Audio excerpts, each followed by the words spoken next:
Castellanos, director de Zona Cero. Gracias a los tres por estar con nosotros. Como siempre, bienvenidos y comienzo contigo.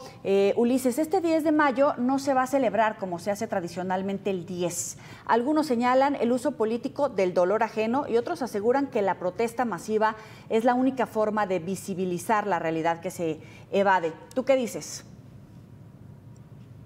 Bueno, mira, si te refieres a lo que pasó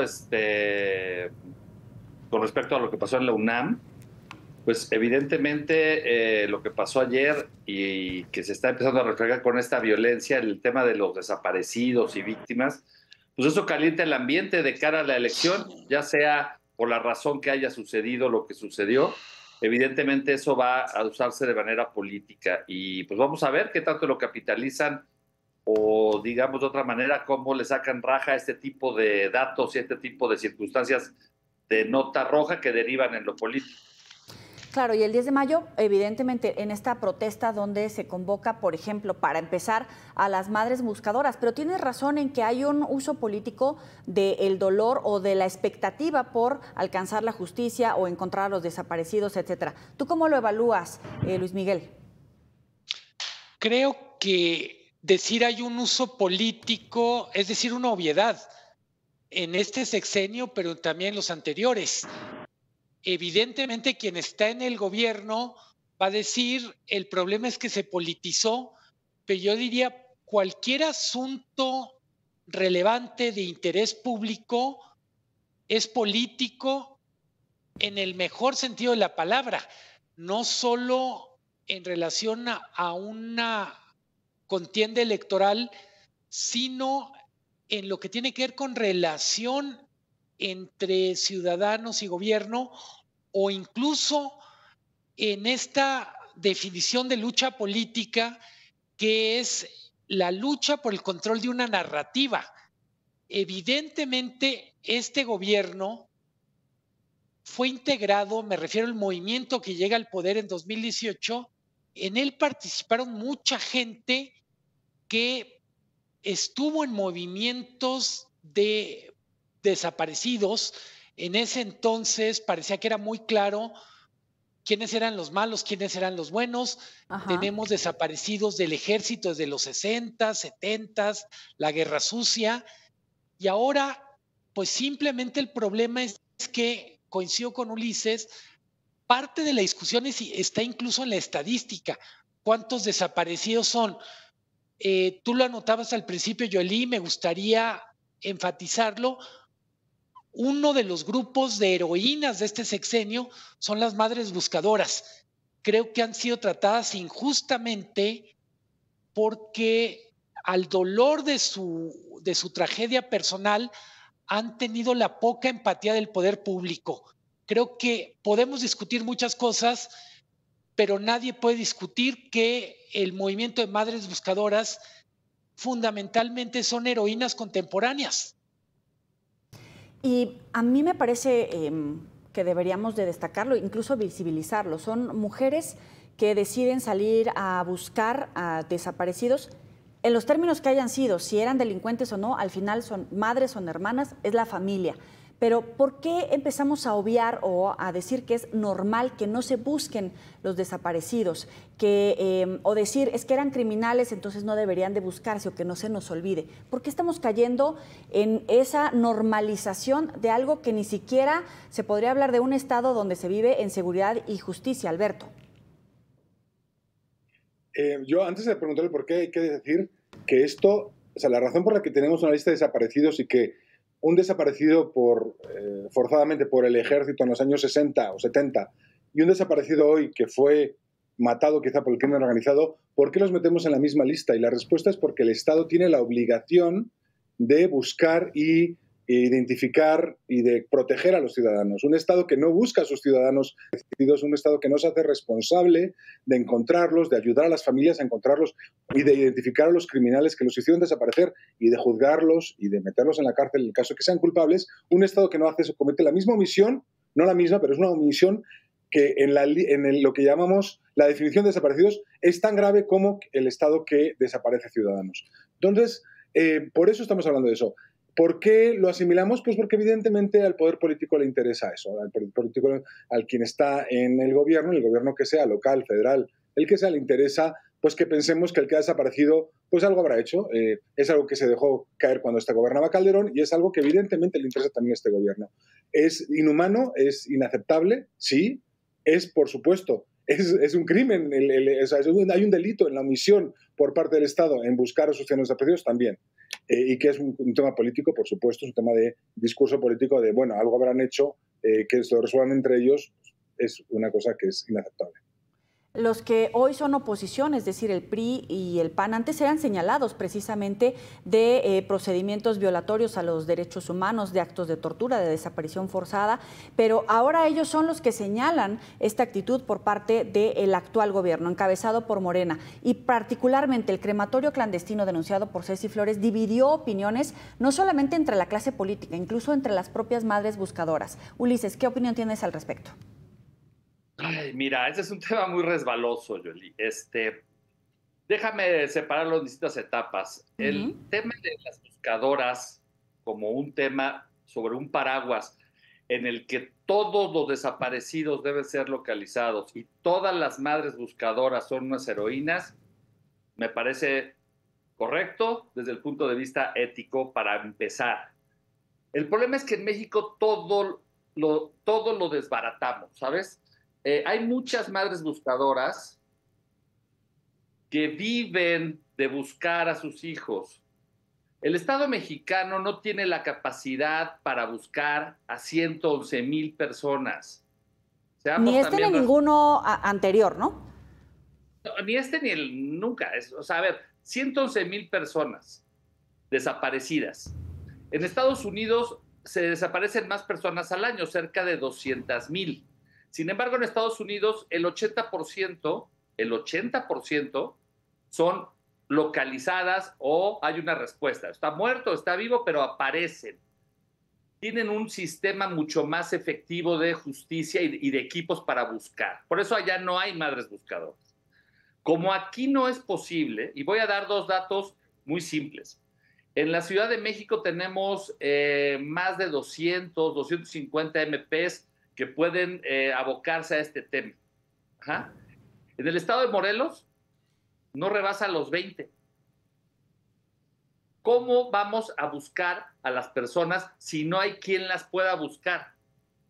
Cuando estos asuntos llegan al Ministerio Público, lo encarpetan, lo pasan a otro lado, porque además hay otros 114,000 problemas que resolver. Tenemos una justicia que está absolutamente, un sistema de justicia que está absolutamente rebasado. ¿Qué ha hecho el Estado para compensar? Les da un dinero a algunas organizaciones de madres buscadoras en distintas partes del país. ¿Qué ha pasado con eso? Que lamentablemente algunas, así sea una, han abusado de ese sistema para tener una especie de recuperación económica o de compensación económica y viven de buscar. Entonces, luego le sumas que en el contexto electoral se utilizan estas cosas. El caso de Cecilia o de Ceci, pues se comprobó, o por lo menos si nos atenemos a lo oficial, se comprobó que eran huesos de perro, que no había una fosa con restos humanos. Y eso hizo que esta mujer perdiera credibilidad, por lo menos para el gobierno, aunque la siguen apoyando otros en este paraguas de tenemos que buscarlos a todos, no importa cómo hayan desaparecido sus hijos. Yo creo que esto no se va a resolver ni en este gobierno ni en el que sigue, a menos que se invierta mucho más dinero, mucho más equipo, mucho más gente, y estoy hablando de una inversión donde se noten cientos de funcionarios buscando cadáveres en este país. No sé si eso lo va a hacer el Estado mexicano. Claro, pero pasa por una responsabilidad en todo caso de el Estado, más allá de los partidos. El ejercicio de esta mesa es precisamente contrastar los puntos de vista, porque evidentemente no vamos a coincidir tal vez en ni siquiera alguno de los puntos, pero esa es la idea, escucharnos y respetar precisamente esos contrastes. ¿Cuál es tu punto de vista al respecto, Alberto? No, o sea, yo sí creo que decir que no se puede es sea, yo creo que hay que exigirle al gobierno que se pueda y que el gobierno es responsable. Y que este gobierno llegó con una ley aprobada en 2018, en enero, de desaparecidos y puso herramientas, puso a Alejandro Encinas al frente de la subsecretaría encargada del tema. O sea, sí tomó medidas inicialmente y luego vio que no podía controlar el tema y se asustó. Y en lugar de poner recursos y en lugar de hacer política pública, pues ha preferido ocultar las cosas y pues dar dinero a las señoras para que busquen. Yo creo que sí hay que pedir responsabilidades políticas. Evidentemente estamos en un momento electoral y pues todo se utiliza, etcétera, pero no, yo no creo que podamos decir es que no hay cómo hacerlo. Yo creo que hay que exigirle al gobierno, y sobre todo un gobierno que llega en defensa de los desaparecidos, de las madres que buscan en defensa de los que han sido víctimas de la violencia, pues exigirle que resuelva este tema y que busque cómo sí se puede ayudar a estas madres a encontrar hijos. Evidentemente, el caso de Ceci Flores, pues habrá que ver que pase el tiempo y que se termine de definir qué pasó ahí y si, no sé si se va a seguir investigando en ese predio o no, pero yo lo que creo es que ahora mismo lo que sí está claro es que hay muchos desaparecidos en este país y que eso hay que resolverlo.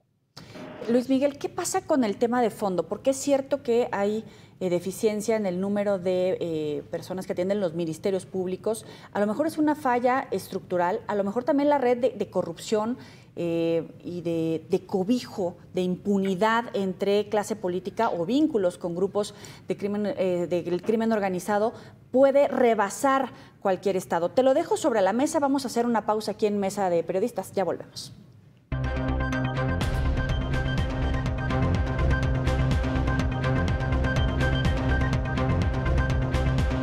Ese planteamiento sobre la mesa. ¿Qué pasa en México cuando hablamos de los familiares o las víctimas de desapariciones? ¿Por qué el Estado no los busca o si no tiene la capacidad, si es una falla estructural? ¿Qué está pasando?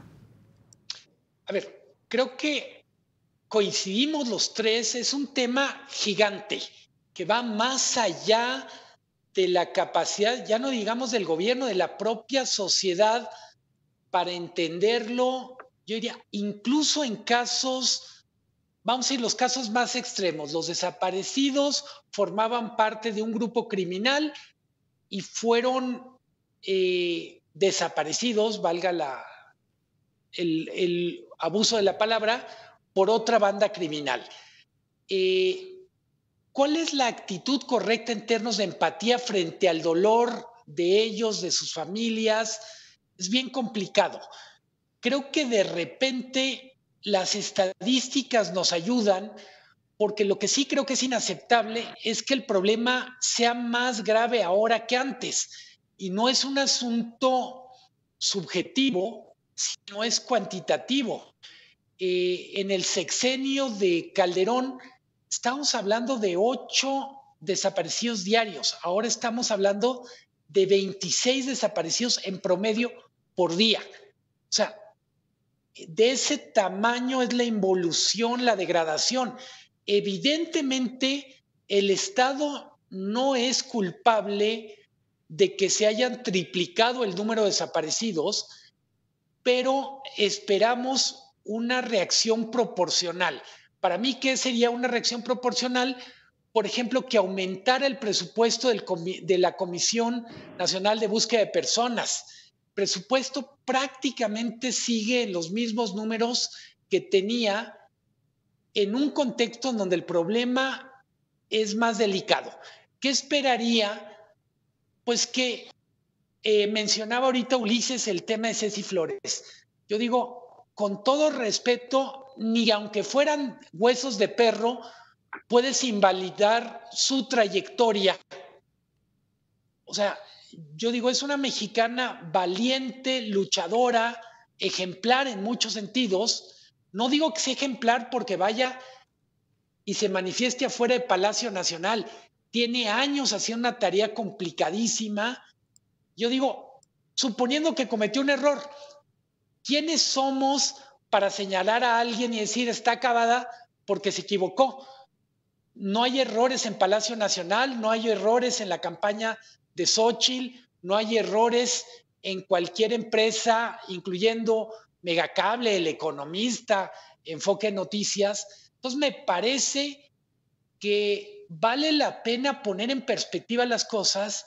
Es una crisis humanitaria lo que vivimos en el caso de los desaparecidos, también en algunos casos es una coartada estadística. Si sumamos los desaparecidos a los muertos, pues lo que tendríamos es que este espejismo de que se ha reducido un poquito el número de homicidios, pues sería otra cosa. Entonces yo diría, coincido con Ulises, el tema es tan fuerte que termina descomponiendo todo, pero tenemos que hacer un enorme esfuerzo para decir, esto es sobre todo un drama humano y no debemos quitar la atención de eso, no sacarlo a la perspectiva de es solo una parte de una campaña política a favor o en contra del gobierno. Es mucho más que una campaña contra López Obrador. En ese sentido, también la narrativa de la mañanera hace mucho daño. La gente que se manifiesta no lo hace por fregarlo a él. Lo hace porque está dolorida. Sí. ¿No? Y seguramente... El uso de la palabra necrofilia... Adelante, Alberto. El uso de la palabra necrofilia me parece... No, el uso de la palabra necrofilia, delirio necrofílico, me parece algo terrible, ¿no? Dentro de esa narrativa que dice Luis Miguel. Ulises, y más o menos en este tenor, evidentemente vendrá este tercer debate presidencial, donde uno de los temas que se va a abordar es precisamente seguridad y también, pues, por supuesto, el tema de justicia. ¿De qué tamaño es la red de corrupción que prevalece? Porque no solamente, insisto, es en este sexenio, aunque ya hemos visto algunas estadísticas, Ulises. Bueno, de cara a lo que viene con el debate, yo espero que Claudia Sheinbaum, por ejemplo, si se llega a tocar el tema de los desaparecidos, en el tema como de seguridad, quiero pensar que tendrá algún plan y quiero suponer que ahí Harfuch, quien todo apunta, irá hacia la Secretaría de Seguridad Ciudadana Federal, pues yo espero que tengan un plan para enfrentarlo y multiplicar las capacidades del Estado para la búsqueda. Yo supondría que por lo menos se tiene que poner en la agenda cómo atacar el problema. El tema, tiene mucha razón Luis Miguel cuando habla de las cifras de desaparecidos versus las cifras de muertos. Efectivamente hay un fenómeno que disparó el tema de los desaparecidos en el último sexenio, en este sexenio y quizá del de Peña Nieto para acá. Y me lo explicó un día un exdirector del CISEN, que combatió y que estudió bastante el narcotráfico en los años sobre todo en el sexenio de Calderón. Y él me decía que el modus operandi del crimen organizado migró del asesinato y la exposición de cadáveres al asesinato y la desaparición de los cadáveres para evitar el tema legal de la búsqueda de homicidios sobre, digamos, ya lo sabemos, si no hay cuerpo no hay delito y si está desaparecido entran en un limbo legal.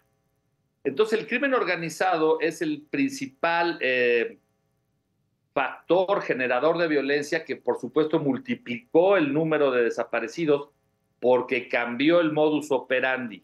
Ajá. Muchos de los desaparecidos, no conozco la cifra, probablemente están muertos. Tenemos otro problema en un vacío legal en México. Mientras que en Estados Unidos un desaparecido en algún momento prescribe su búsqueda, o sea, si no aparece en 20 años, no, perdón, y es mucho menos, son 7 años, te entregan un acta de defunción y se acabó y cobras el seguro o lo que tengas que hacer. En México no prescribe. Entonces pueden haber madres buscadoras durante 50 años y nunca van a tener un papel que cierre ese tema. Tenemos muchos huecos en el tema de desaparecidos porque el Estado mexicano, insisto, no está preparado. Y termino con esto. Una cosa que me parece un poco extraña es que en el caso de Cecilia o en el caso de otros colectivos, vayan a Palacio a pedirle al presidente que les ayude a buscar o les lleve una pala. Yo no sé por qué en México tenemos una obsesión con el presidente. Estoy revisando los datos de desaparecidos en Estados Unidos de 2023 y aquí lo tengo. Fueron solamente el año de 2023 546,000 personas desaparecidas en Estados Unidos, 365,000 menores. Ya dije que aparecen el 80%, pero son las cifras de allá. Nadie va a la Casa Blanca a decirle así no Biden. Nadie personaliza los desaparecidos con el presidente. No sé aquí por qué tenemos esa obsesión de que si hay un desaparecido o un colectivo, tienen que ir a Palacio Nacional. El Palacio Nacional no lo puede resolver todo. Pero para eso tienen la mañanera. Pero a ver, ¿qué pasa, por ejemplo, con el gobernador de Sinaloa? Hay una desaparición masiva, dice, no pasa nada. 3 días después dice, bueno, sí pasó, sí están desaparecidos, pero no los estamos buscando porque parece que son criminales. Pero al final, ¿dónde queda el derecho como ciudadano? Porque ya todo cae en, pues es que son malas personas. Pues también, ¿qué hacemos? ¿El Estado renuncia, es omiso o decide no ejercer su obligación? ¿O cómo lo calificarías tú, Alberto? No, yo creo que eso no está bien. O sea, aunque sean criminales hay que buscarlos, ¿no? Y es una obligación del Estado. Yo, respecto a lo que dice Ulises y justo lo que hablas de Sinaloa, o sea, evidentemente la solución pasa por recursos, pasa por fortalecer las fiscalías locales, las fiscalías estatales, y olvidarnos de que la solución la tiene el presidente y que hay que ir a Palacio para resolverlo, cosa que sucede hoy. ¿Por qué? Porque el Estado, por la Federación, es quien tiene los recursos. Una cosa que se hizo bien en la Ciudad de México fue fortalecer a las fiscalías y a las policías, subir sueldos, capacitar, formar, contratar. Eso, en el caso que gane Claudia Sheinbaum o que gane Xochitl Gálvez, pues esperemos que esa sea una de las primeras medidas. Omar García Harfuch hablaba de ese tema, del fortalecimiento de las fiscalías locales. Entonces, ¿y por qué son esas fiscalías locales las que pueden responder a esto? Desaparece alguien local, ya sea criminal o no. Recordemos que en este país todavía, para definir si alguien es criminal o no, hay que pasar por un juicio y pasar todo un proceso judicial. No podemos decir ese señor es un criminal y por eso está desaparecido. Y ese proceso quien lo tiene que hacer es una fiscalía local, porque la Fiscalía General de la República evidentemente le queda muy lejos el caso. Entonces probablemente por ahí va a ir la solución y por ahí va a ir el dejar de vincular las desapariciones al presidente y las vinculemos al Estado, a la Fiscalía local, a las policías locales, y que tienen que ser dotadas de recursos para poder hacer frente a esto. Luis Miguel. Es que me quedé pensando cuando decía Ulises, ¿por qué en Estados Unidos no le van a decir a Biden? Pues porque tampoco en Estados Unidos le van a agradecer las ayudas de la pandemia a Trump o a Biden, porque no están los siervos de la nación en cada casa diciendo que es el amigo del presidente el que resuelve todo. O sea, tenemos un presidencialismo deformado que le atribuye todo, lo bueno, lo regular y lo malo, bueno, hasta los apagones. En buena medida, sí, creo que parte de la cura del próximo sexenio es dejar atrás esta hipertrofia del presidencialismo. O sea, yo sí creo que es parte del problema que estamos viviendo ahorita. Y ahora sí vuelvo a tu pregunta, perdón. Creo que parte del asunto de la crisis de los desaparecidos es que en buena medida tenemos que encontrar otra vez formas de colaboración entre sociedad civil y gobierno en los 3 niveles. Una de las cosas más tristes de esta historia de relaciones que hemos tenido con los desaparecidos este sexenio fue cuando las madres buscadoras le piden permiso al Mencho para que les ayude literalmente, decir, oiga, no los vamos a denunciar, déjenos buscar.